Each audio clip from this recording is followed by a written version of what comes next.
ఈ మధ్య కేసీఆర్ కుక్కలు ఎగిసెగిసి పడుతున్నాయి. కేటీఆర్ నుంచి మొదలు పెడితే సుమన్ దాన్కా. కొంచెం ఆగుర్రా నాయన, ఎందుకు ఎగిసెగిసి పడతారు? మిమ్మల్ని ప్రజలు చెప్పులు తీసుకొని కొట్టినా ఇంకా మీకు బుద్ధి రాలే, ఇంకా రాదు కూడా. ఎందుకంటే ప్రజల్ని దోచుకునే దొంగలకు పరిపాలన ఏంటి, దానికి సంబంధించిన అంశాల్లో ఏ విధంగా ముందుకు పోవాలనేది కనీస ధర్మం తెలియక మీరు ఇలా రాజకీయంగా చచ్చిపోయింది. ఇక అది పట్టలేక ఒకడేమో 3 నెలలు ఉంటుంది అంటాడు, ఒకడేమో 6 నెలలు ఉంటుంది అంటాడు, ఒకడేమో ఎప్పుడు పోద్దో తెలియదు అంటాడు.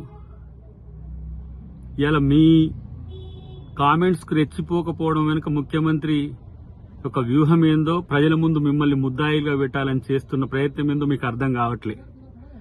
2 నెలలకే తట్టుకోలేకపోయే పరిస్థితి మీకు వచ్చిందంటే మీరు ఎంత ఫ్రస్ట్రేషన్లో ఉన్నారో అర్థమవుతుందిరా భయ్.